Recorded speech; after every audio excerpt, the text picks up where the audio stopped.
University and many other entities, we are the only HBCU with a design health initiative, and also the only university in this region that has been accepted to the AIA Design Health Consortium.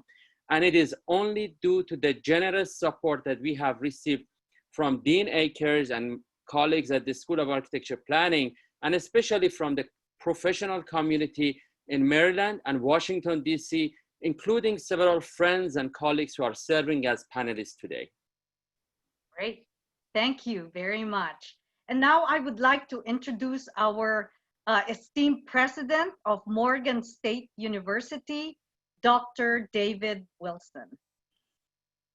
Hello, and thank you very much, Dean Akers. And I'm assuming that everyone can hear me. We've been having a little difficulty with the volume here. And so if you can hear me, let me start by, of course, expressing my appreciation to Dean Marianne Akers and to Professor Gharipour for their leadership in bringing this discussion forward. But more importantly, to Dean Akers for her outstanding leadership in being the founding dean of our School of Architecture and Planning at Morgan and setting our school on the course that it is on today. I just really want to make a few brief remarks as we literally today, that happened because there was a huge embrace of the historic architecture in Morgan, and we have some of the most iconic buildings that you would see on the college campus.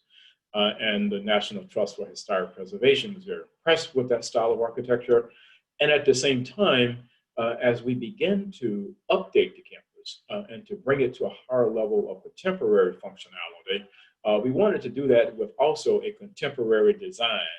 And we wanted to design these new buildings as we're going through in the neighborhood of an $800 million capital expansion of the campus in such a way that the new design would be highly functional in terms of the day-to-day business activity of the school or college that would be located there, but it would not be in a war, if you will, would not be fighting the very, very iconic and traditional architecture on the campus. And so the National Trust for Historic Preservation was really excited with the way we were going about the planning with our new buildings and also to make sure those buildings had character in the contemporary space the way our historic buildings did. So many of you know that, of course, you know, all of higher ed is basically at a standstill with regard to face-to-face instruction and having numerous faculty and staff on our campuses. Morgan is no different than any other institution in any other state. But institutions were not designed except in a case of financial exigency to close. They were designed for students to be traversing the campus and to be engaged in thoughtful debate and dialogue. And so as such, we, of course, have been paying a lot of attention to the CDC as we were seeking, if you will, a path toward fall.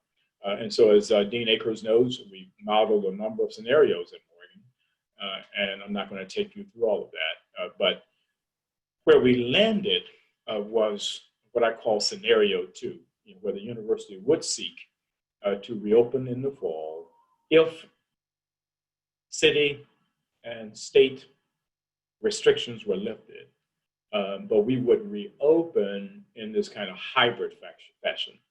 That is, we would have classes that would be offered face-to-face, we would have classes that would be offered exclusively remotely, and then we would have kind of a choice model, where we would equip several classrooms in Morgan in such a way that we would have live streaming to remote. And so you could have a student who could make a decision on any given day for any given class, for any given section, whether to traverse across the campus and sit in the classroom and take the face-to-face instruction, or to sit in his or her residential space or whatever and still be a part of that classroom, but in a less kind of, I'm talking at your face kind of way than we are doing here with Zoom.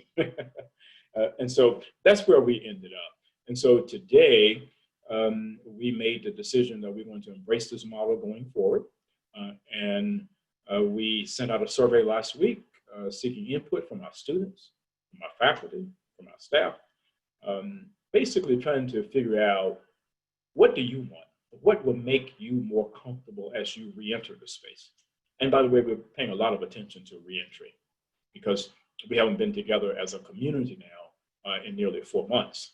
And as such, we are planning for, quote unquote, a kind of a emotional well-being, psychological kind of a program geared around re-entry. What does it mean to come back into the family now? Because we know you've been challenged in so many ways, in so many other spaces while you have been away. And what does it mean in terms of public safety?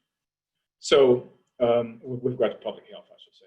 So we decided that we are going to invest $5 million in technology to take 208 classrooms at Morgan and bring them to a level of technological innovation where each professor, because when we sent out the survey, we had this interesting dichotomy. About 75% of professors are preferring exclusively online, whereas only 8% of the students are preferring exclusively online. And so the students, their first choice would be a combination of both face-to-face and online remote. So we have these kind of gaps over here, and our responsibility as administrators is we got to find a sweet spot there. So we can't basically offer all of these courses exclusively online, because if that's the case, we're going to lose 25 to 30% of our enrollment. And then we cannot offer all of these classes face-to-face, because in that case, we have a lot of professors who are in the high-risk category, and we want to pay attention to that. And so the $5 million will enable us to retrofit 208 classrooms at Morgan with cameras, with the appropriate kind of bridge technology. You know, where that student or that faculty member can decide on day 7 of the course, lecture 15, that they're going to come to the campus, and they may have a class of 30 students, but only 10 students would be there physically. And then the other 20 would be away. And so therefore we are limiting the capacity in that classroom as we move along. We're going to have a virtual conversation with our faculty next week and make sure that they are with us as we're going down this path, because that was the purpose of my doing the survey in the first place, just to make sure that we were getting their input, because we're not making any kind of unilateral decisions in this area, and we are not issuing any dictates. As I said to our provost today, university leaders have to lead faculty members via persuasion, not via dictates. And so, you know, we are in this space and we're negotiating it very, very carefully, and we think we are going to get tremendous buy-in. And then last, Morgan has a beautiful campus, and most people who've not visited the campus think that we are not as green as we are, but it's an incredibly green campus. I was shocked when I first came to the campus. If you will, the outdoor space is just spectacular, and so we have invested a lot in landscape architecture, and so you'll see that everywhere. And so what we are encouraging now is for our faculty who would like to engage in learning outside of the classroom to go outside and to ferret out these spaces that would be appropriate, you know, for engaging students in learning beyond the traditional four walls. And so I was mentioning to Dean Akers after the cabinet meeting that I'm thinking now the next week I might want to appoint a kind of a small outside instruction group that could identify some of these spaces on campus and then kind of give us a plan as to what we need to do in a very minimal way just to send the message to our faculty and our students. These are some dynamic, innovative learning spaces, and we hope that during the warmer climes that you will take advantage of them. So let me stop there because I don't want to go on and on. I do want to once again just say to Dean Akers and to Dr. Gharipour, thank you once again for your amazing leadership. for bringing this conversation forward. And I'm going to just eavesdrop for a little bit more and thank all of you for joining. Great. Thank you, Dr. Wilson. We truly appreciate your exceptional leadership. Thank you again. Our next part of this conversation is actually the panelists who will share their ideas from their various perspectives, and they will introduce themselves. But we have a great team of architects. We have a landscape architect. We have an interior designer. We have a mechanical engineer. I look forward to this dynamic conversation that's going to take place. I would now like to introduce you all to Scott Walters. He's an architect from HCM.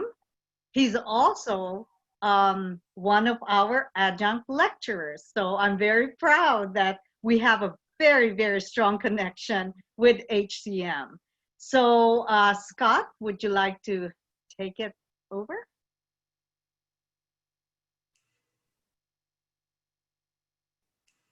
Scott?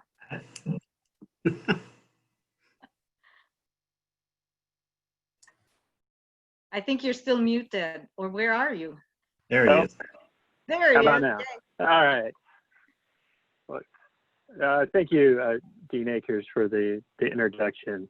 My name is Scott Walters. I'm a design principal with Hord Coplan Architects, but also this year I had the pleasure of being president of AIABaltimore.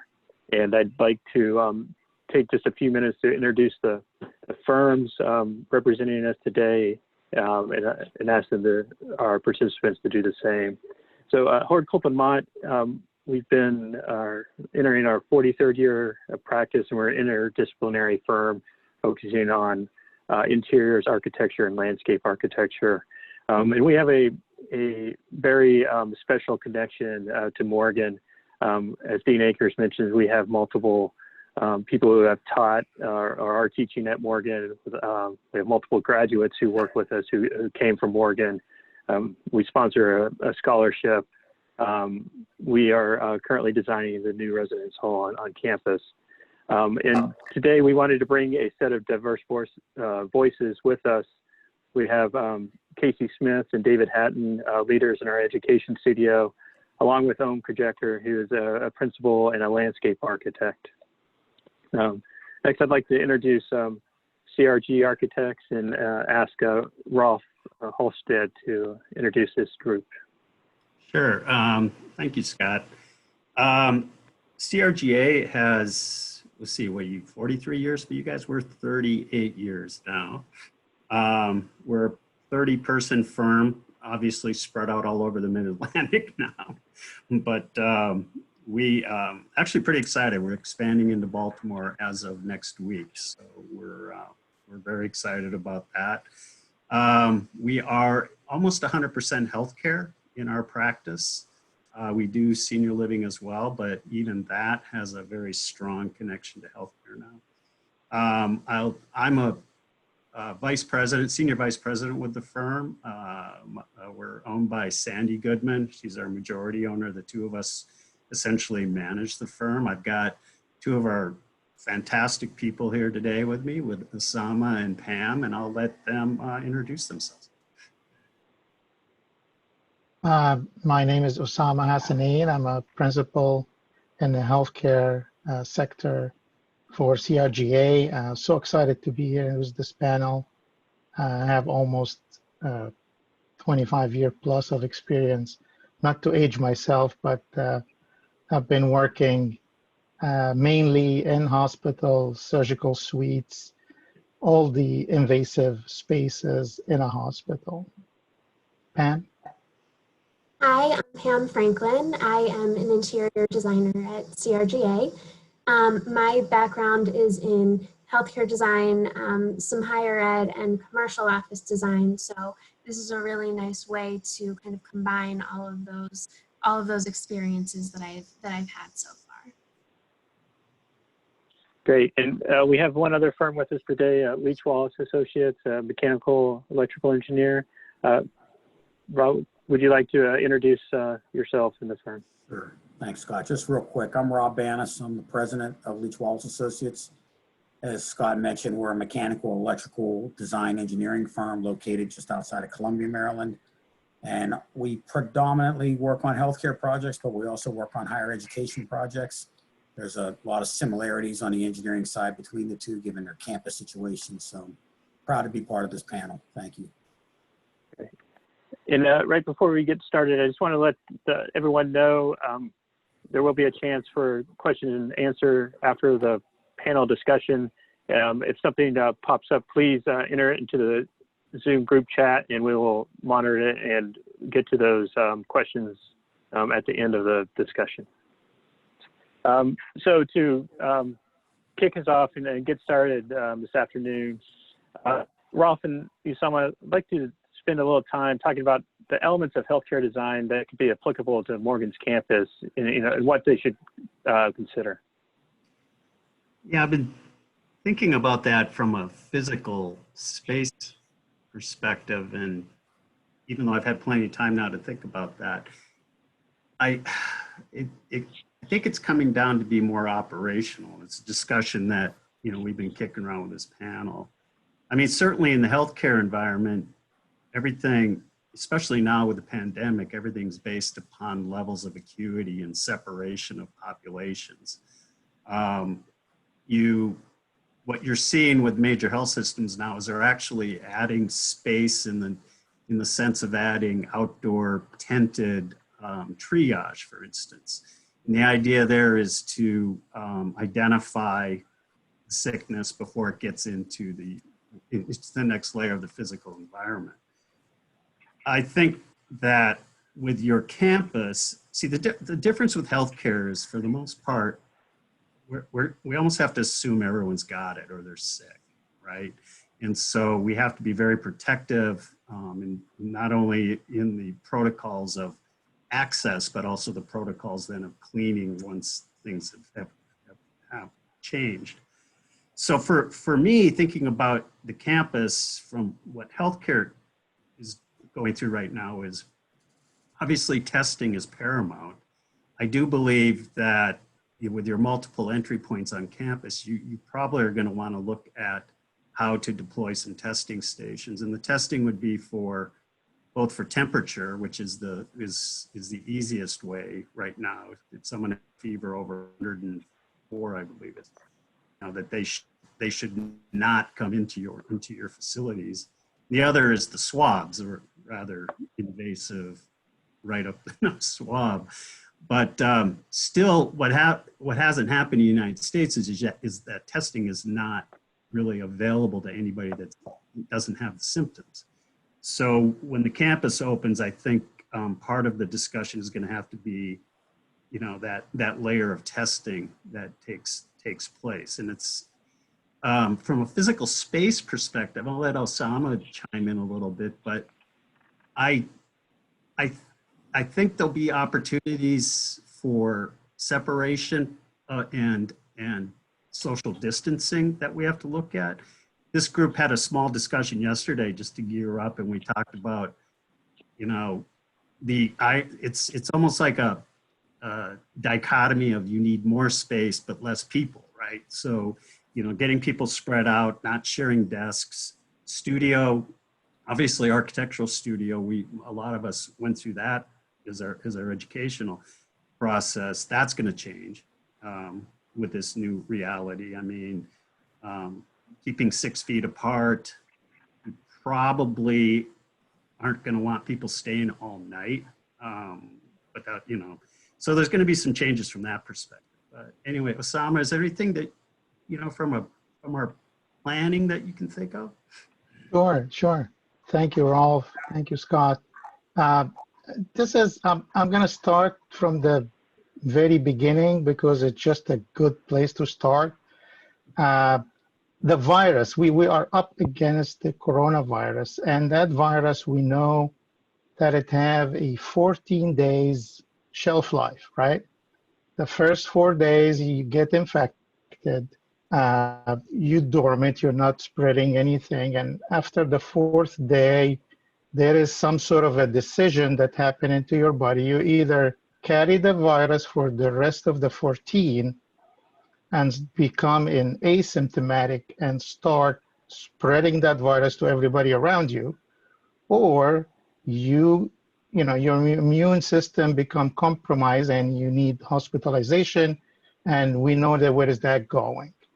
But having said that, I strongly believe that behaviors on campus as well as everywhere else will impact the spread of that virus.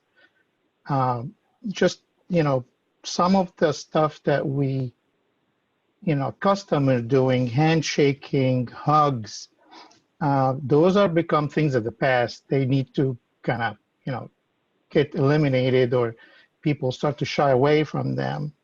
And everybody, we saw that they start to get more awareness of their personal bubble, personal space, the 6 feet apart that we talking about. And how can we enforce that and inform that by design and planning? That's a question that we need to ask ourselves. Wearing masks, mask is a controversial topic, but everybody's now aware that my health and well-being, it does not start with me. It starts with everybody around me. If everybody around me is healthy and well-being, that's part of my health and well-being. So that's a study and a question that we need to ask ourselves. Our behavior will enforce the virus to win or to lose, simple and straightforward. The other thing is design consideration. And design consideration, it comes to a space and space planning. And how can we either, make space for students to act comfortably and safely in public spaces, in classes, in restrooms, and all the public amenity that the campus provide. That's, in my opinion, it gets into an art, how to make people feel safe and provide that service. The third and final topic that I want to touch on is infrastructure, and I will, ask Rob from Leach Wallace to kind of give more information. But infrastructure is also impacting our building design. How can we design a building that have the resiliency, not only to resist the COVID-19, but what's beyond COVID-19?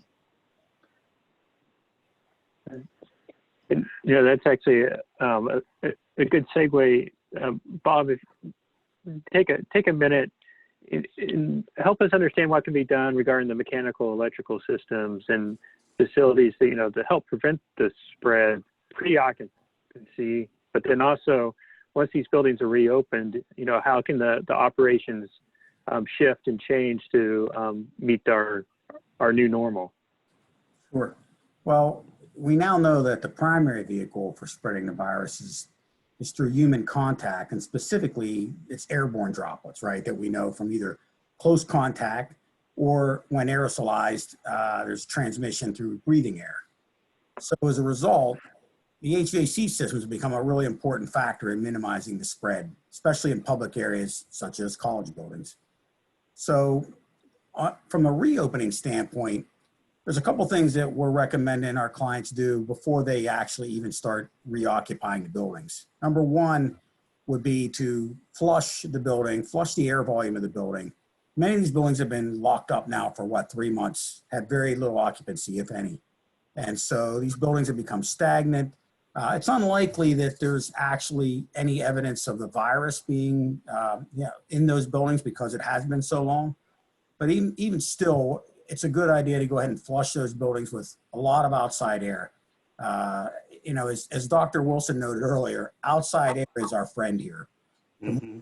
Dilute the air inside and of course outside, the better off we'll all be. So from the get-go, you know, you want to go ahead and try to flush the building with air, you know, 100% outside air, to try to exchange the air in the building for, you know, probably somewhere between 4 and 8 hours for a common, what I'll call college lecture building or laboratory building. Now, some buildings on campus, you can't do that. For example, dormitories probably can't do that. I mean, most dormitories are built with through-the-wall units or some other type of unitary air conditioning. So there, you hope that maybe you can open the windows, something that you can do to help exchange the air in the room, get the building ready to be reoccupied. And speaking of flushing, there's another sort of side consequence of shuttered buildings, and that's with the domestic water systems that people aren't really thinking about yet, but it's going to be important because when domestic water systems sit stagnant for months at a time, there's a decent chance that it could promote a Legionella bacteria outbreak. So it's another area where we need to get into the building prior to occupancy. We should disinfect the domestic water systems with some type of chlorine treatment, flush the system out, because we know in college campuses, there's a lot of water fountains, there's a lot of bottle refill stations, things like that, that the students are going to be using. So that's sort of preparing for the reopening. Now, ongoing considerations that relate to the HVAC system, first and foremost, we want to increase ventilation rates. Again, bring in more outside air, bring in more air, help dilute any chance for the virus to spread via the ductwork system. Now, it's not as easy as it sounds. You can try to increase the amount of outside air that comes into the building, but remember, when you get into really hot temperatures or really cold temperatures, that air has to be treated. It has to be cooled. It has to be heated.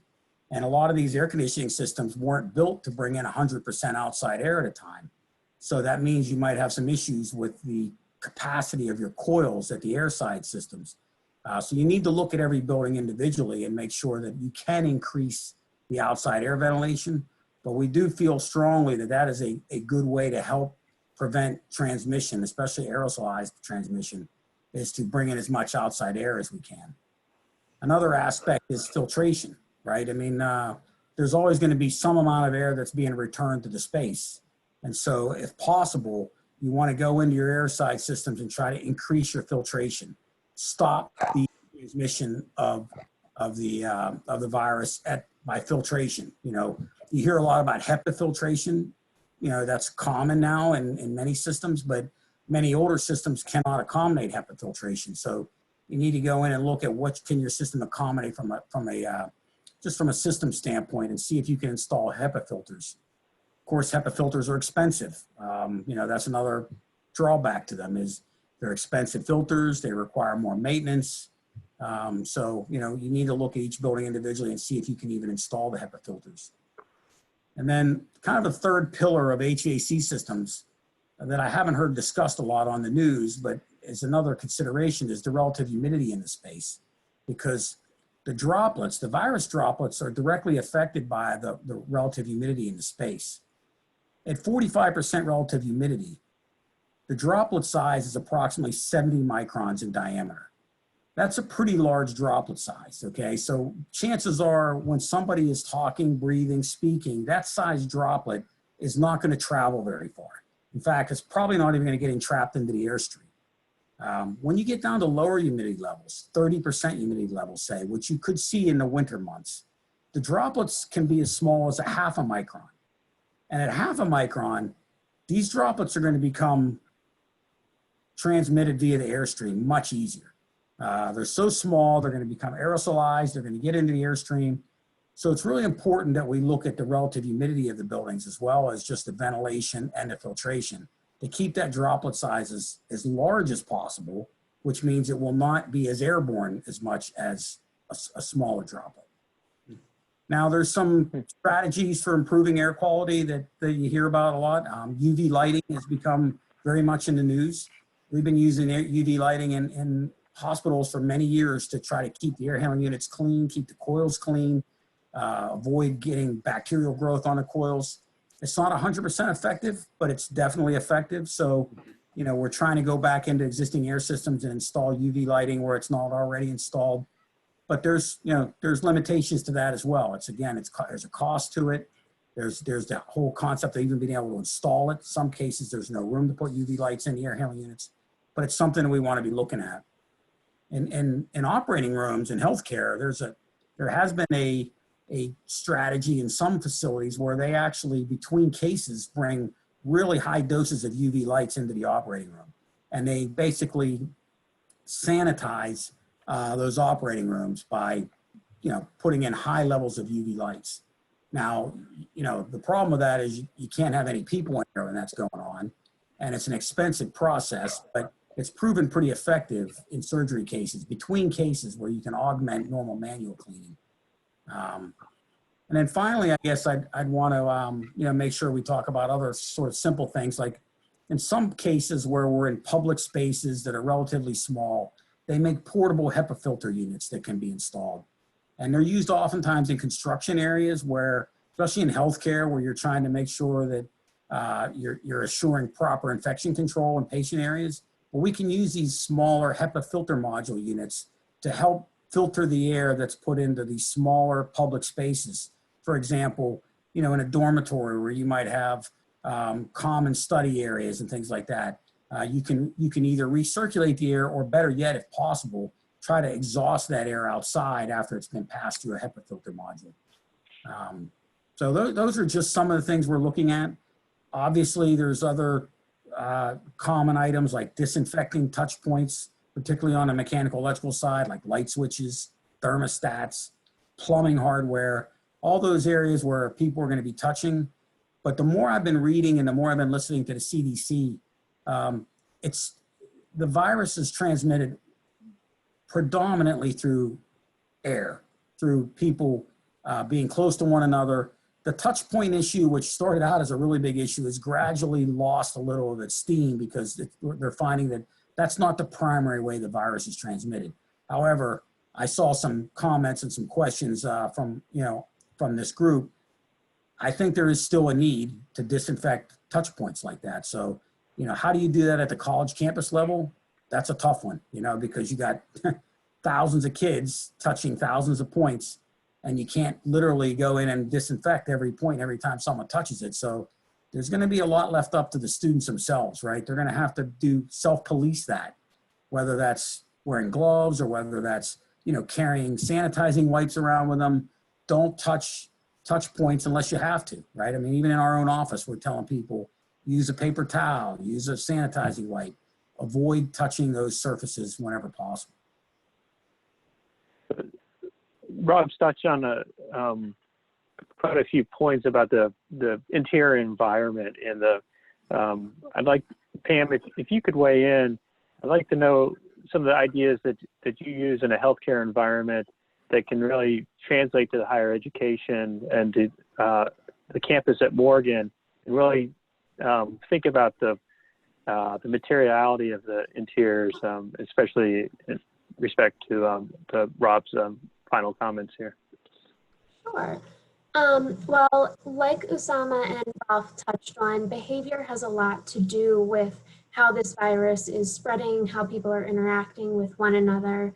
But there are some things that I think are feasible options that can be done in a built environment to kind of help promote some of those behaviors without feeling like you're forced into certain behaviors. So, for example, in healthcare specifically, we're very careful about the furniture that we use and the materials that are used to upholster or the frame finish, whatever the case may be. Anything that's easily wiped down is going to be more cleanable. It won't trap any contagions in there like a fabric finish might.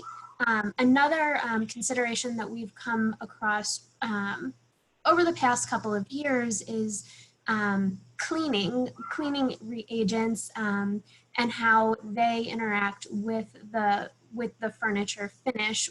What we don't want to happen is for a cleaning agent not to be used correctly or the wrong agent to be used for a material and have it wear away. So for example, you don't want fabric to wear out. You don't want holes in your fabric because that's going to cause an infection prevention, it's going to cause a problem there. So we want to just mitigate that as much as possible. So knowing what cleaners are being used and how to properly use them is going to be more from the facilities side, but it's going to be very helpful in helping to mitigate the spread of this virus. Another thing in relation to furniture is how easy is it to move? What I have found and what I have learned is that specifically in higher education environments, if furniture is able to be picked up, then it's relocated, and it may be relocated many times in a day or a week or a month, whatever the case may be. But from strictly containing the virus, from that perspective, we want to limit that movement of different furniture. We want to kind of assign furniture and people really to the greatest extent possible to a specific location. That way, if there is any exposure to the virus, it stays right in that area. It's not spreading to every floor in a dorm if a sofa is moved, or it's not spreading to every classroom in a building if a desk were to be relocated. So we want to keep everything in place as much as possible and temporarily taken out of service. It may mean less seating for people to use, but we want to control that. And if the consequence is not as much seating as there may have been otherwise, I would say that's a fair trade-off for keeping a low virus spread. A few other thoughts, just we were talking yesterday in our conversation about corridors and students walking through the corridors and how they really might not be wide enough to have a 6 foot distance between everybody. But we could do something where, if you think almost of those barriers at the movie theater when you're waiting in line, where if you put that right down a hallway, it kind of instinctively directs people which way to walk. You don't have people walking in the same direction on one side of that barrier. At the same time, it wouldn't impede on any ADA requirements that we have. It's something movable, it's something temporary, but it's something that would just instinctively keep people in line and in the flow of traffic that we want to keep them.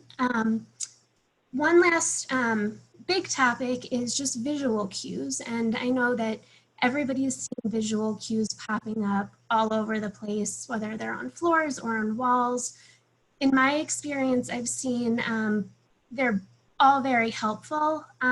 When they're only on floors, I think that they're harder to see, and so that they're sometimes ignored. So if you can make that wayfinding as easy and as clear as possible so that people can see whether it's the floor or the wall, wherever they may be looking, there are certainly temporary solutions, whether it's stickers or a temporary wall covering, that can be used to just, again, instinctively inform people where they should be walking, the direction of traffic, and just help keeping everybody at a safe distance from one another. Yeah, environmental graphics and wayfinding is going to be a very large and important, I think, step for Morgan. You can think of one of the larger institutional challenges is really we'll be setting, communicating, and reinforcing the students, the staff, the faculty's responsibility and of what they should be doing, and really reinforcing that message, you know, in the corridor, in the classroom, whether it's staying 6 feet apart, wearing a mask if that's required, but really thinking about how you reinforce the message of the protocols that will be really the responsibility of each individual as they enter campus and enter the buildings themselves. And when we get into the building, Casey, you know, how should we think about egress and egress circulation in classrooms, hallways, and even the building entrances? Well, thanks, Scott.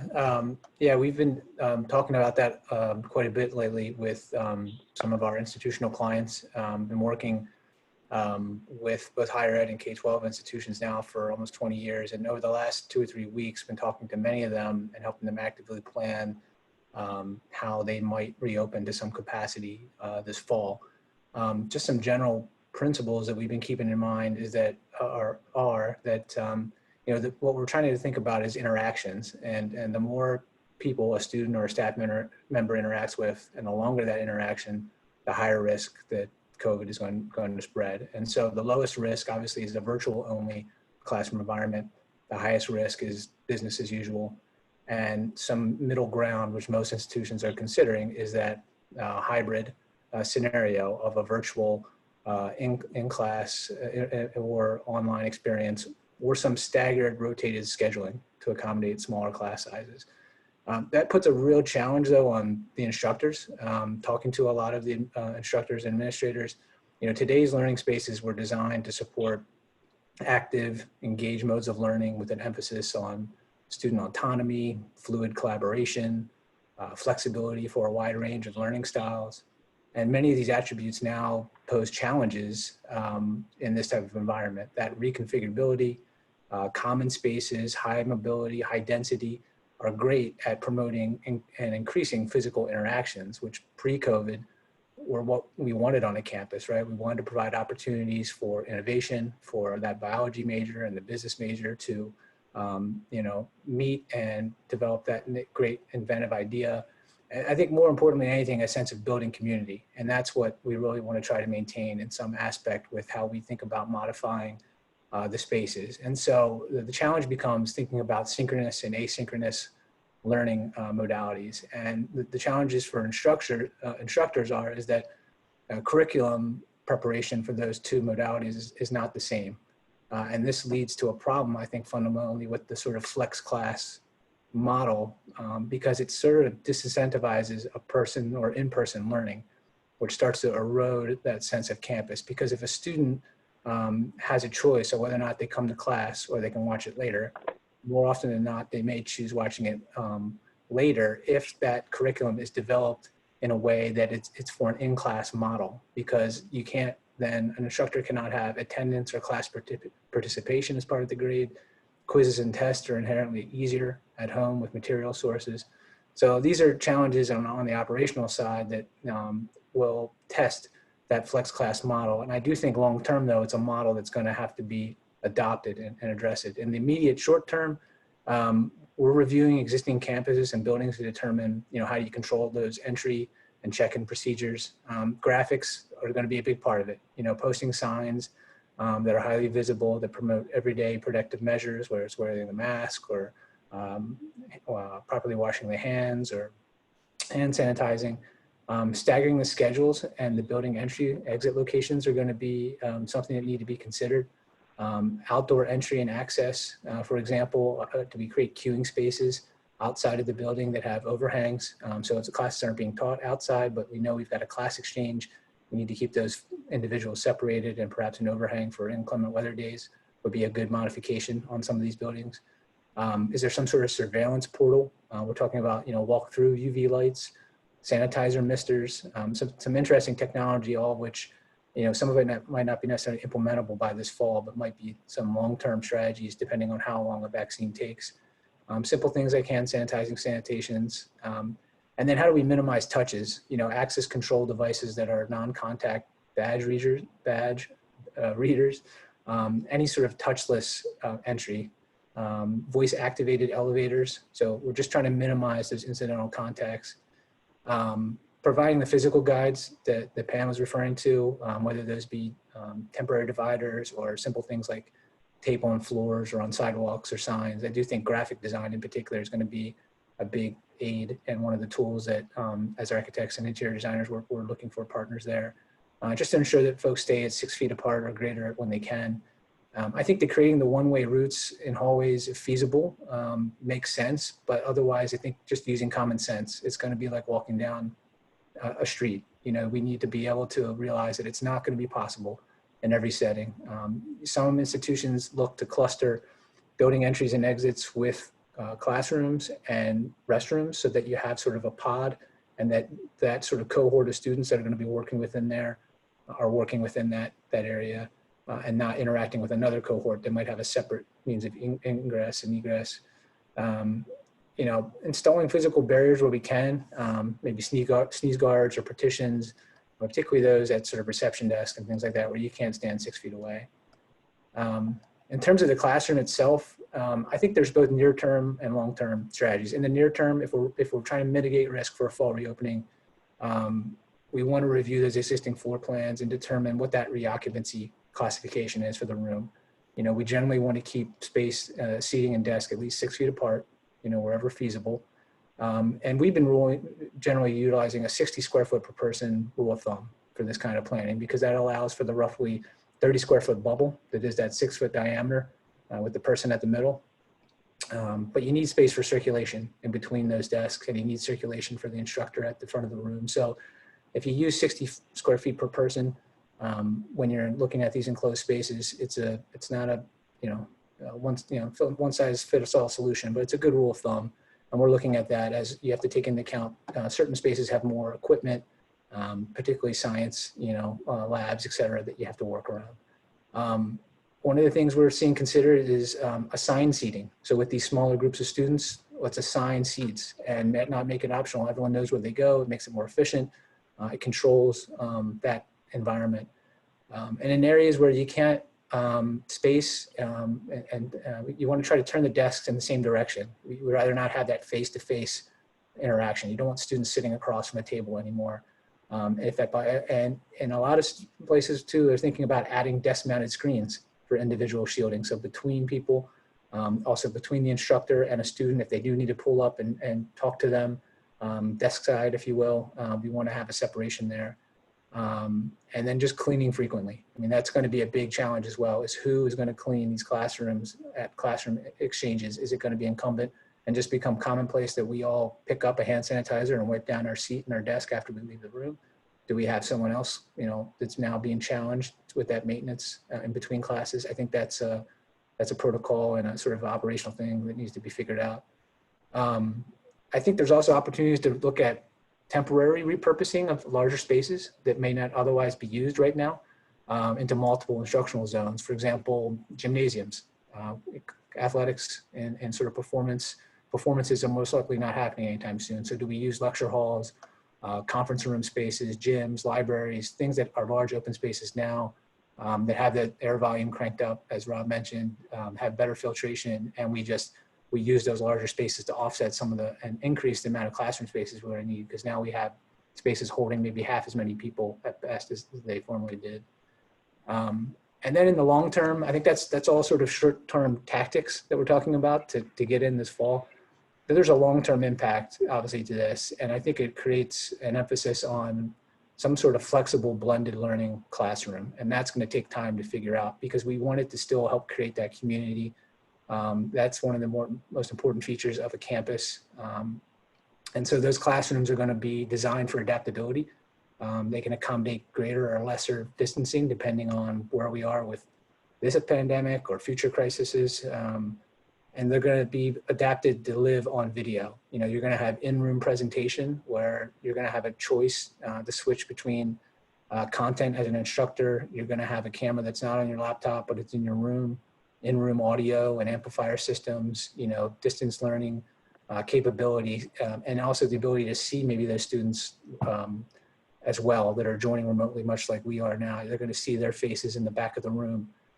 Again, another challenge for the instructor, because not only do they have to read the faces of those in the seats in front of them, but they have to read the faces of those on the screens floating in the back of the room. So those are the challenges that we're seeing short-term and long-term, and some strategies to mitigate. I know that there was a question that we had talked about what does that mean for architecture and engineering classes in particular, where you've got much more of a bedside sort of condition, in the desk crit. And, I think that's going to probably need to go away for a little while, although I think there is an opportunity to do that online. I know as professionals, we often have crits and pinups and charrettes, and that's happening remotely. It just requires a lot more preparation, which in some ways is good. It forces us a discipline that we need to present and think of our material ahead of time and be productive. I think in person, it still could be the same way in a studio. You just need to think about staggering of the seats and maybe different days in which students are allowed to participate within certain areas. But it's certainly a challenge. You know, as we look to, you know, take on this challenge, especially in the short term, we've mentioned several times about the de-densifying of classrooms or interior spaces to help with that 6-foot diameter and the flow of people on the interior of buildings. But as Dr. Wilson at the very beginning mentioned, you know, Morgan has a beautiful campus, and being able to take advantage of the campus, you know, from a landscape architectural perspective, you know, how can we start using some of these outdoor spaces for instruction or for gathering that's more appropriate when classes start back this fall? Thanks, Scott. I agree. As an alumni, I think, you know, Morgan has a really beautiful campus. I've spent a lot of time, you know, 20 years ago on campus, off campus. You know, it's come a long way, but if you sort of zoom back at the 30,000 feet, you know, eye level, or up high in the sky, I think if you look at the campus still has a fair amount of open space that's preserved. And you know, it has beautiful, you know, edges on the east side of it, you know, which are the stream and the woods that are there. So I think if you look at it, you know, there is enough good balance of buildings and open spaces. So the idea of bringing classes outdoor is actually not impossible on such a campus. However, when you start looking at these campuses and we're trying to reduce the number of people, and you know, as they contact each other or they are come in close contact with each other, I think one of the main things that we need to consider is really the circulation patterns. You know, people are going to travel from north to south in all different directions. This campus is divided into pretty 5 different sections if you look at it, you know, at major streets. There are bridge connections. There might be wider walkways that are there, but there's also walkways that may not allow for people to be separated enough. So, you know, should we look at, you know, patterns of circulation that are more singular? You know, should we look at patterns where you have a single lane going north-south and another single lane coming or another single ongoing and an incoming lane in order to separate? All of these things probably could be done in the short term in a very tactical, you know, manner, where on the wider walkways, is there just a simple graphical line that separates the people going north and the people coming south in order to keep that or minimize that crisscrossing through that. All of this probably should also be closely tied to how people are entering and exiting the building. I think, as somebody said, some of these corridors are small enough. So is there, and you know, again, it becomes a very a tricky thing when you start to make the circulation singular, because it's a much longer route. So, you know, but you have to do that because we're all learning through this whole new virus. This is such a new thing, and we're going to learn certain things. So it's almost as an experiment to do. So could you tie these routes to the exits and entries of the building so that you can sort of have a singular pedestrian traffic pattern? The second thing that comes to my mind, and you know, earlier somebody said that, you know, can we bring people outdoor? I think the faculty conversation regarding, you know, what are these spaces, you know, how can we really identifying these outdoor spaces that are large enough, that can accommodate smaller groups, the smaller groups that can be sized in such a way that you can still maintain social distancing between them. I was reading an article and just kind of researching as to what people have been doing. There's a great example in New York City right now where the Domino Sugar Park has a big lawn space. And if you look at the quads on campus, they basically took this simple idea of a circle, and it was a grid of circles that sort of defined this lawn space and find these places for people to actually congregate. And I started thinking about it that, you can't load up the entire campus with these circles, but, could you look at certain, kind of a module that can be concentrated in certain zones where you could have these outdoor classrooms? Can they take that an inspiration from such a thing? I also found this article regarding this artist from England who has developed this carpet. It's a carpet that basically a picnic carpet, and it's a circular ring that is cut from a fabric. And it's the dimensions of it are all prescribed, and you are happy to everyone can download these things and use it for your own. But it basically has a ring and 4 circles that are spaced 6 feet apart, so as to give people a clue as to what that 6 feet distance is. And it sort of starts generating a module of spaces. Could we be inspired by that in order to design our outdoor classroom areas where you kind of have an intentional design statement where people will know that you are 6 feet apart. They can still be in contact with each other, visual contact with each other, and still be safe. Something like that would be cool. Unfortunately, when you talk about outdoor classrooms, the inclement weather, comes into play.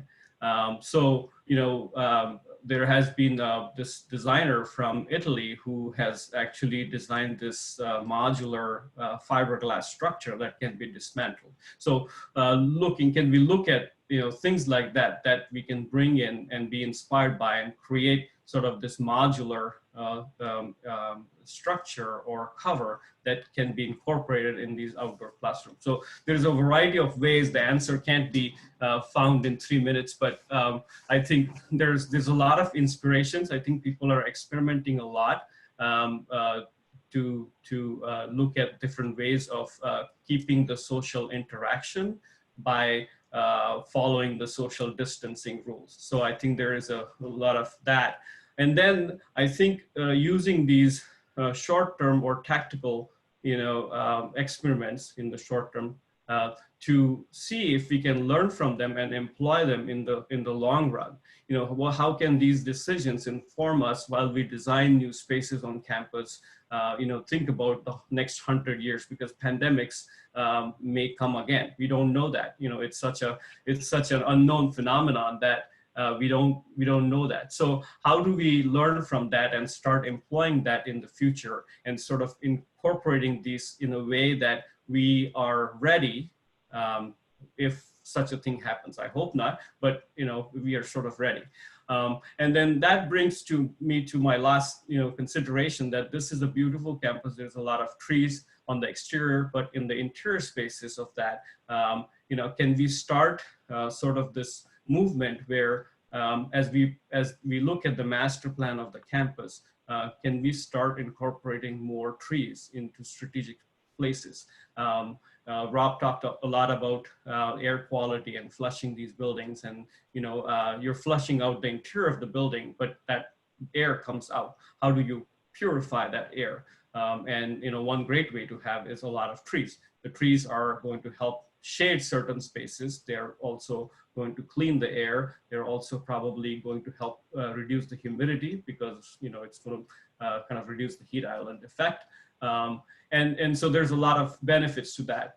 And then last but not the least, I think everyone touched upon it, is in signage. And you can't overdo signage, but in the time of this pandemic, I think you cannot overdo it. I think there should be some graphical clues, sort of messages throughout the campus, almost like a branding exercise throughout the campus that helps unify the campus, but also gives people clues regarding what they should follow. It's always a reminder, to me, is always a good thing. You can't overdo that. So the signage can serve a directional sort of issue, but it also can kind of remind people of the things that they need to follow. So yeah, those are some of the things that come to my mind. There is, I can go for 2 hours, but I don't think we have time. So thank you. Well, both Ohm and Casey have both talked a lot about learning on college campuses, and what all the current and former professors on the call may like to think that, hope that students spend a vast majority of their time in classrooms. We all know that they spend a lot of time on all the other buildings and interacting on campus, whether it's residence halls, dining, student life. David, I'd like to get your perspective as a resident life leader in our higher education practice to talk about residence halls, lobbies, and other gathering spaces on campuses. So probably one of the most difficult buildings to deal with on campus outside of a stadium would be a residence hall. I mean, because they're built really on the premise of density. They're financially viable because of the fact that you've got revenue coming in, and so you have to limit the amount of square footage that you have per student as just an architectural model. And so there's going to be both operational and architectural design responses to this. Just touching on some of the things that might happen as students start to move in on campus. The move-in and the queuing coming into campus is probably obvious. It's going to have to be adjusted, scheduled to actually, go into the building. You've got the whole notion of families helping their children move into the rooms and so forth. And so you won't be able to have the traditional stacking of cars, and that's going to have to be scheduled and staggered to get students into their room. Going through the building itself, just waiting to go into a lobby, we talked about elevators to a degree, and perhaps limiting the number of people that you have on an elevator. So maybe you have 2, at most 3, depending on the size of the elevator, people going up and down. That's not going to be an easy solution. And then on top of that, with that is the queuing space in regards to lobbies and elevators. They may not be large enough to accommodate that queuing for people waiting to go up and down. And so that's, I don't have all of the answers. I don't think any of us do in regards to that. But these spaces are going to have to be monitored, and you'll have to deal with that density as students are going in and out of the building and up to their rooms.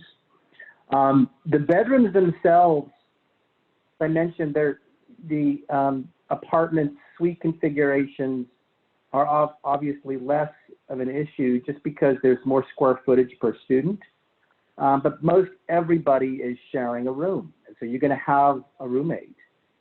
And you've got bathrooms on that are sometimes connected. I know Morgan State has suite configurations where they have interconnecting baths.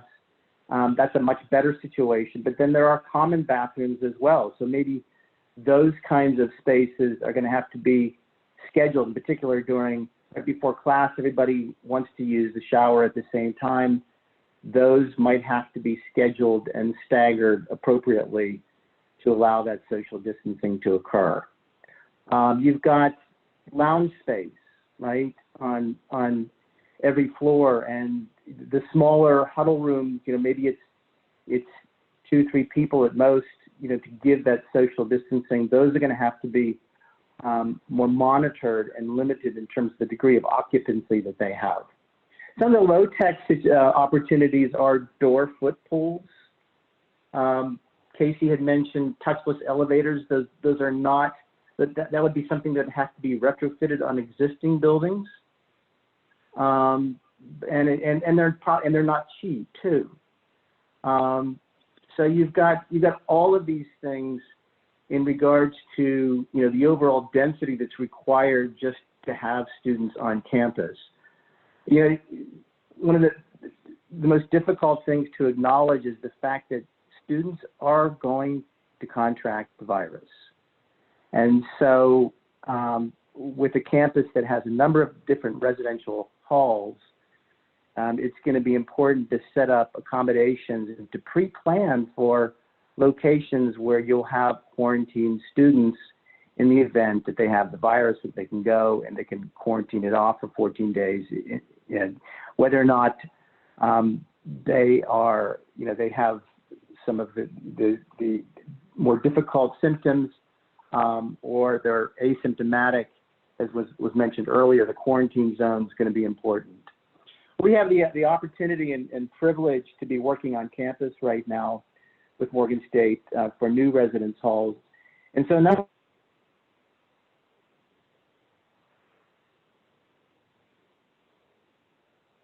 David, we may have lost you.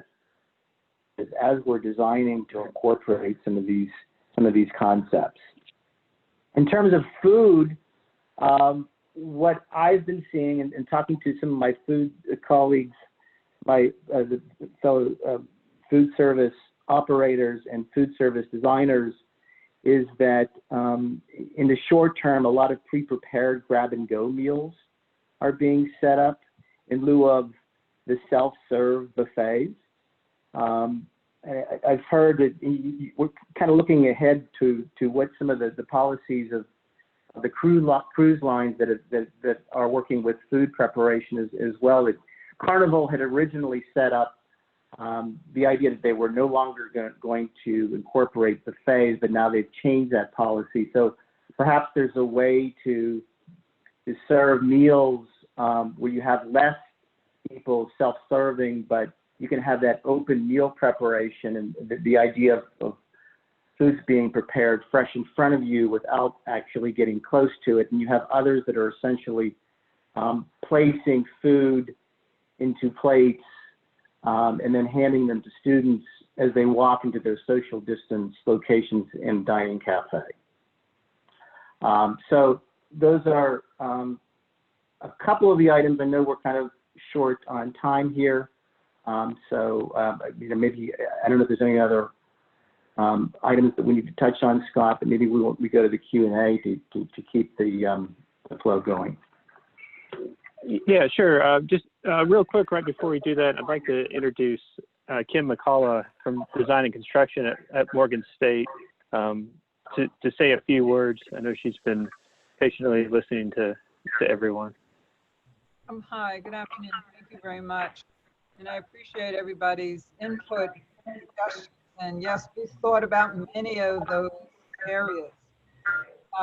Challenges that we have when we're designing buildings too is how to get as much out of it as we can. So we tend to find the hallways more narrow that we have to deal with. So we'll have to rethink of how we have redesign some of the buildings. In addition to walking through some of the buildings today, a lot of our seating, there are seats 2, 3, 4 people. So we need to look at how do you get the same effect with individual seating and couches and moving things along. So I would challenge the architects as we're looking at furniture to be thinking along those modes as we're trying to redeploy a lot of the furniture for single mode use, but still having it have the homey feel. Opening is going to be a challenge, but we are working towards it. I'm looking forward to seeing some outdoor learning. I've always been a proponent of that, but we will have to retrain our students because they don't like walking on the grass. And that will be interesting itself. We are getting ready to do all the flushing of everything of the buildings in order to prepare also. Something as we talk about these one-way routes, and we are talking about them, and single occupancy elevators, because many of our elevators are very small, is the amount of time it's going to take to get students from point A to point B in their classes when there's only 10 minutes to get in between classes. So that'll be a challenge that needs to be incorporated into all of these. We will need to look again at the door entries. We've talked about one entry point. And then when we look at the buildings, well, our entry points are specifically placed to accommodate access either from a parking area or from another building. Then the question is, if you bring in everybody through one area, how do you, with all the distancing that you need to have to accommodate them, is it better to have the multiple points so you're not gathering everybody in one spot and you can get them moved around quicker? Again, a coordination, hallways, we're looking at one-way areas. And as I look at when I go to the grocery store, it normally takes me 15 minutes to run in and out. It takes me 30 minutes because I have to follow the arrows. and cheat on that every once in a while if I'm at the but there are many things along with the ideas. We need to look past the ideas, but also look at the consequences. I'll call them consequences for now, that will have to be accommodated in order to make sure that everything works successfully. So, thank you. Okay. Great. Now we'd like to, open it up for questions and answers. There's been a couple coming through the chat. Dean Akers, if you wanted to. Yeah, well, thank you very much, Scott, and thank you to the panelists for giving us really good ideas and questions actually to think about. So thank you. Before we go to the question and answer, I would just like to briefly ask the students who are present what their thoughts are about all these suggestions, and the faculty who are also present. What are your thoughts? And let's make it kind of short so we can get to the questions, but it would be interesting to see how you look at things. So Rama, you want to start? Hi, everyone. Dean, you put me on the spot. I wasn't ready. The one I see. Yes. I would like to thank everyone for this amazing virtual world conversation. It was interesting to hear from everyone and their aspects on how we can make this pandemic more interactive. Okay, whew, my breath. I was nervous. Dean! I wrote a few notes, and I wanted to kind of interject and say that as a student, we would love to have this the same college experience. We don't want this pandemic to be sort of isolated from everyone. It's a time for us to make new friends, form relationships. And one of the things that I would suggest is probably having a systematic system of weeks where a few numbers of students will come at week A and then swap to a different set of students for week B to kind of get students in and out of campus so they don't feel like they're just at home looking at a computer screen. Another thing I kind of commented on was having a open, breathable pavilion. So the quad, unfortunately, isn't being used effectively as it is at the moment. So if we have sort of a design where students, I know at Morgan, we're so talented and we have these creative design ideas, but we don't have anywhere to put them. So I say this is a great opportunity for us to kind of design a way where people would be 6 feet apart, but also outside and using the space effectively. Yeah, that's all. Okay, well, you did well, Rama. Thank you. Thank you so much. Now, I have a question to a faculty member or even a student who, what do you think of learning outdoors? How would that affect the quality of your learning or your teaching? Thoughts? Hi, Dean Akers. Hi, my name is Nakaya, everyone. I am now a senior and I'm also a 3+2 student. So I would say definitely learning outdoors for an architecture student and now a new grad student would actually be very beneficial to my learning. And I think learning outside, being able to actually be outside interacting with these buildings will be beneficial. And I think for engineering students as well, anybody else, I think everyone could really benefit from learning outside and being one with the environment. And it also helps with, we're talking about air filtration, making sure that the air is circulating around and limiting the amount of students that could get sick. I did have a small concern with that idea of learning outside, but then also housing, where we keep talking about air filtration and making sure that the air is circulating around so that we can limit the number of people being sick. If people did choose to learn not remotely, like face-to-face.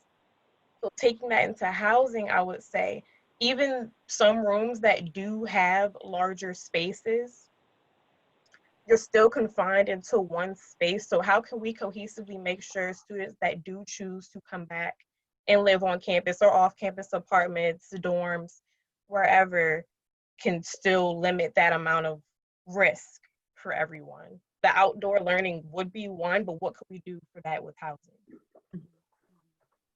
That's a good question. Thanks for that. Maybe somebody can answer, or if a faculty. I can answer that since it's related to Morgan. Many of the rooms, for the smaller dorms that we can't do a lot of, or let me just start back. For the dorms that we can accommodate 6 feet apart, that is taken care of in itself through the design already. We'll have the option of, if necessary, adding a temporary partition between, but naturally with the being greater than 6 feet between the beds and areas, that should be sufficient. For ones that are not quite that, then we would be looking and putting in a temporary partition to segregate. These will primarily be for the bathrooms that are shared between 2 dorm rooms, so it's limiting the amount of access that will be happening to those bathrooms, and then the dorm mates will have to schedule their activities in the restrooms. For areas such as where we have some gang rooms on campus, we're decreasing the population of the dorm rooms themselves. So we will be losing, and then we're looking for additional room spaces, possibly off campus, so we don't lose the quantity of housing stock for the campus. We're also looking at quarantine spaces, so we have them readily available for taking one of the Thurgood Marshall apartments or portions of it and saying that that will be our quarantine space should somebody become ill. And working that way. So we're looking in the lobbies right now is how the study areas, how can we, and what's the occupancy if everybody's spaced 6 feet apart. So we are trying to take everything into consideration as we're going to be setting up these spaces. Hopefully that answers your question. Yes, Great. thank you. And then with it being 6 feet, because I did still try to do research within myself about the spacing and social distancing and everything. And 6 feet apart is, yes, a step in the right direction. But say if the air still isn't circulating well in that area, 6 feet may not be enough. So that's where I still personally have a concern as a student if I were to move back on campus. Yes, it is the right step in the direction based off of the CDC. But it's just something to consider for myself and I guess for everyone. I understood. And I also believe that most of the dorm rooms have windows that operate in addition to the air conditioning, individual air conditioning units that they have. So again, to help with that, you would open your window since you're not tied to the central system. I think the quarantine issue is actually a big one. I agree with Dave that you're going to have 6 students.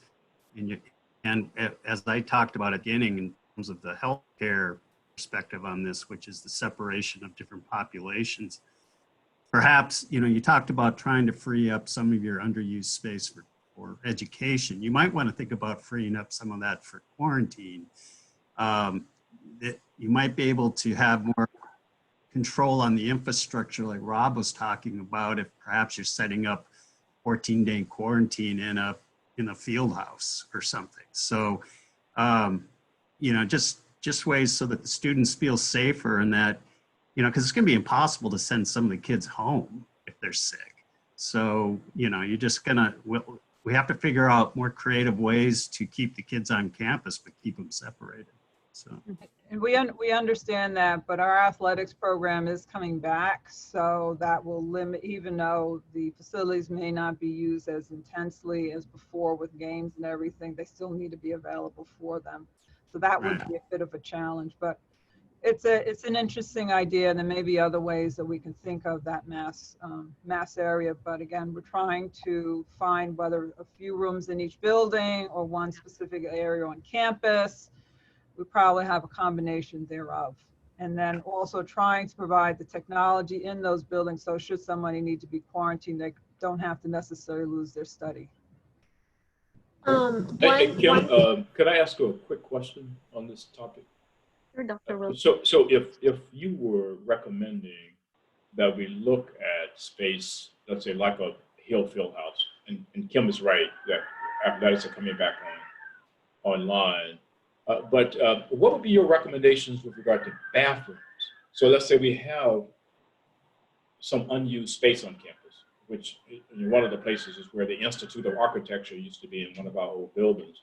And Kim has brought this to my attention, but the problem is that we don't have bathrooms in those places, right, for quarantining. And so do you have any creative ideas that you would pass on to us to take a look at with regard to something like that? Actually, there's a company, it's called Egg Rock. It's just like it's spelled, EGGROCK. They manufacture prefabricated toilet rooms. And they do them for dorms, they do them for hospitals. It might be possible to look at some prefabricated solutions that you can kind of plug and play for something like that. Certainly, you want to have a degree of separation there. Having the gang bathrooms would not be the best situation at all. But there might be ways to bring in some prefab or modular products into this as well. But I'm also assuming if you're doing that, you need to have the plumbing available for it. You would. It gets back to the infrastructure as well. So I mean, yeah, everything's going to have a little bit of pain involved with it, but that solution at least would offer the separation that you need. Thank you. Yeah. Thank you. Thank you. Are there other? Well, actually, I'd like to go to a faculty member who wrote something on the chat. But before we do that, Dr. Sanders, I would like to answer Soleil's question. Will students have the opportunity to attend all classes virtually in the fall? Right now, our model is student choice. So you will have various options. And how that's going to look like, we are still planning that. But yes, our motto is student choice. So most likely there will be an option like that. But I asked the question also about teaching outdoors. Tanya, would you like to just briefly tell us what your experience is teaching outdoors? Sure. So I had one of my classes outside, and really the task for the students was to think about a way to reprogram the academic quad, because right now most of us just pass through it. There's no programming of the space. Students, mixed feelings about sitting on the grass. I think, Kim, you talked about that, like students don't want to walk in the grass, they don't want to sit on the grass. I was like, well, just put your coat down and sit on top of it. Anyway, but after that, they really seem to have gotten into the project at hand. So it was a positive experience, but it was a very nice day outside. So I don't know if I want to do it on a rainy day or semi-cold day or something like that. So yeah. So weather.com will be essential in planning classes. Definitely.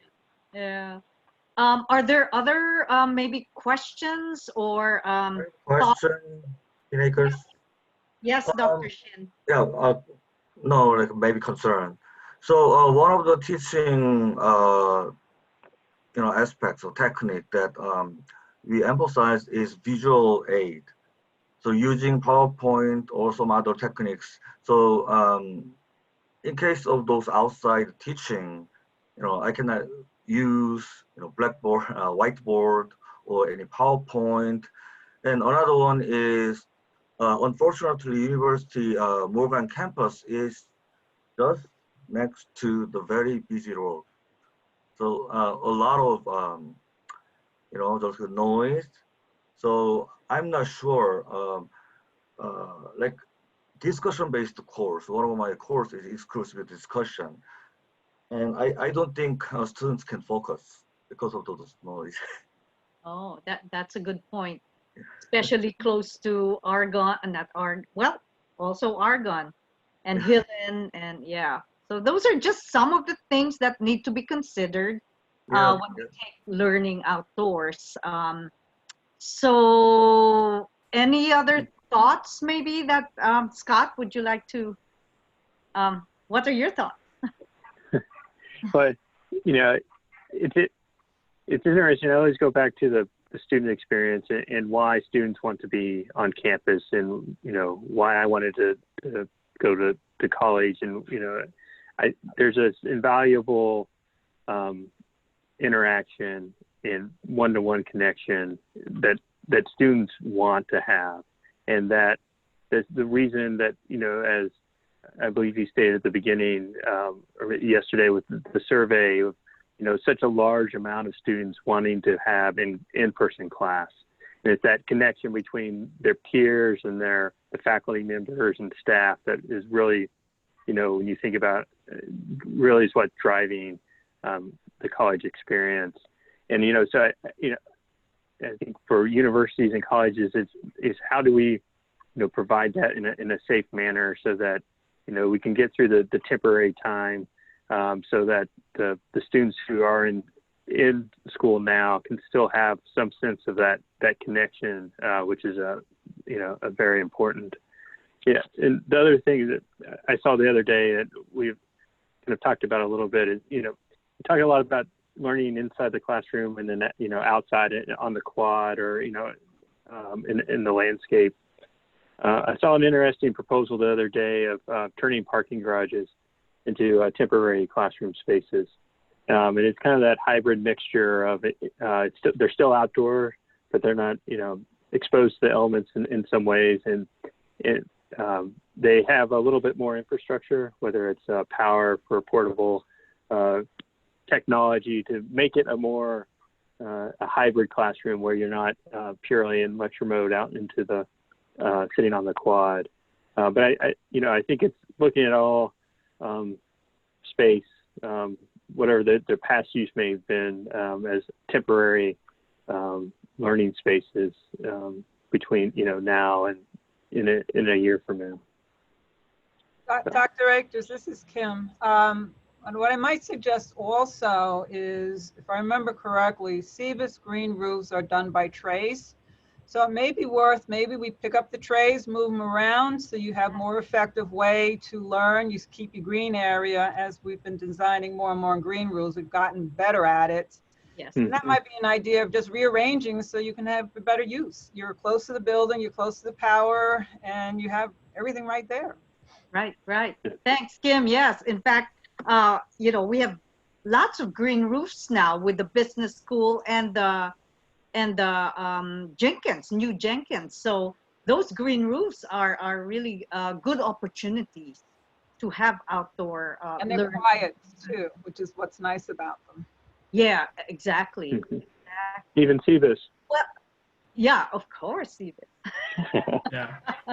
Yeah. That's a great idea because there is a lot of sort of modular decking products that are out there that might be a temporary investment where you could bring those in and sort of a foldable module where you could lay them in these green roof areas and then take them back and turn them back as we get through this pandemic. Mm-hmm. And those could not just be limited to the green roofs, but you could use them in different places too. And then I started thinking about if students don't like to walk on the grass, can these become platforms on the grass that you could actually walk on? It would be an ADA consideration. You would have to make sure that people can access these, and because of the elevations of these. But that could be a consideration. The other thing I was thinking that if you want to bring people outdoor, and can you repurpose some of the bleachers in the athletic fields or stadiums? They are long enough, and you could have smaller groups that are distant, and it sort of lends for a natural sort of seating where the professor could be down below, and the students could be looking at him. Maintaining social distance between them is very easy in situations like that. You can't load up the entire stadium, but you could identify times when you could do that. It's sort of a resource that's already there when there is no practice going or the players are not on the field. Yeah. Wow. Hey, This is really good. Go ahead, Scott. Sorry, I was going to just ask one quick question here at the end. Just came through. Rob, we got a question about flushing buildings and whether how do you flush a building that has no operable windows or that limited access to outdoors? Well, some old buildings may be that way, and you're going to look at them individually, but there are ways we can maybe remove some windows and put in fan units to ventilate the building temporarily, then put the windows back in place. Typically, you're going to have one or the other. You're either going to have operable windows or some type of central air system that you can use. But in the cases where you don't, I think you utilize some method of creating a pathway. Like I said, either removing a window, using doorways, somehow that you can draw air through the building. It won't be as effective, no doubt about it, but there are ways that you can go in and flush a building out that don't have windows or very good air distribution systems. Very good. Okay. Well, it is 6:43, and I think this has been a very good conversation about how we should move forward as a campus. And I truly appreciate your participation. Thank you, Scott, for moderating. And thank you to all the panelists. I may call on you again. But thank you again. Dr. Wilson, thank you for spending time with us. Dr. Gharipour, thank you. And again, one thing, I totally forgot, but this is one thing. We are the premier urban research university in the entire state. And the way we move forward in terms of space and the built environment, this is a ripe area for research, applied research. So once we start doing these trials, oh my gosh, we have so much data that we can collect. And I think, we will lead. So again, thank you so much for your participation, and have a good evening. Thank you. Thank you Thanks very a lot. much for the opportunity. Be safe, everyone. See ya. Bye-bye. Yeah, be safe. Thank you.